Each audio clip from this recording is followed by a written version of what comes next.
An investigative reporter at MSN wrote this headline today. Maybe it's finally time to read those Ron Paul newsletters. The journalist saying apparently enough people haven't heard about these newsletters for Congressman Paul to finish a strong third in Iowa.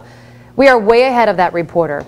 Tonight, a look at what these newsletters are about, who really wrote them, and what they say. After a 3-week investigation, Ben explains in tonight's Reality Check.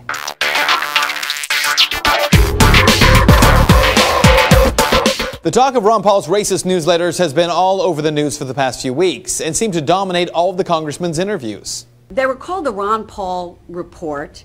And did you read them at all when they were published during those years? Did you ever sort of take a look at it and say, you know what, this isn't what I stand for? Not all the time.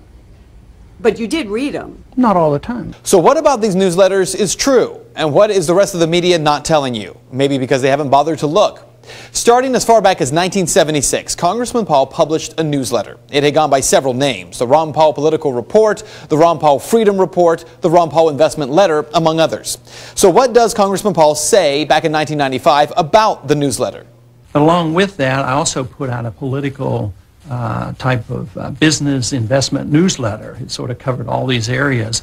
And it covered a lot about what was going on in Washington and financial events, and especially some of the monetary events. So it was largely an investment newsletter dealing with currency, gold, and investments. That was the case anyways from 1976 to 1988.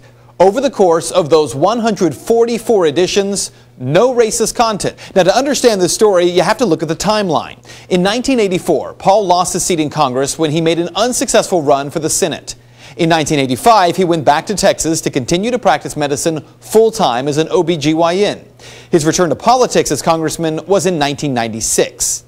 In 2007, when Congressman Paul was last running for president, a newspaper called The New Republic found hard copies of the newsletters.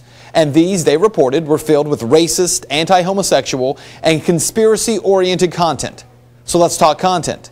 In all, the Ron Paul newsletters were released on a monthly basis for 20 years. That means there were no fewer than 240 editions published.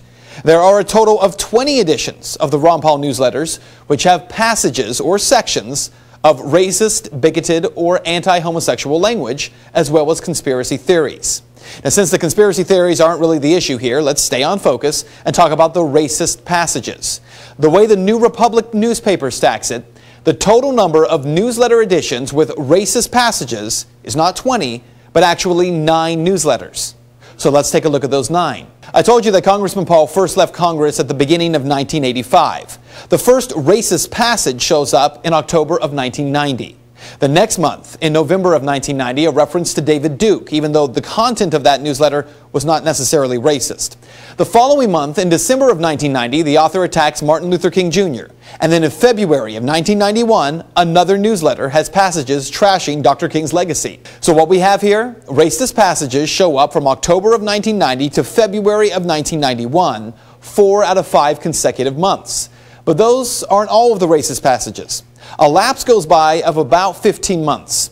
In June of 1992, in a special edition, it focuses on race riots in Los Angeles, there is a lot of racist content.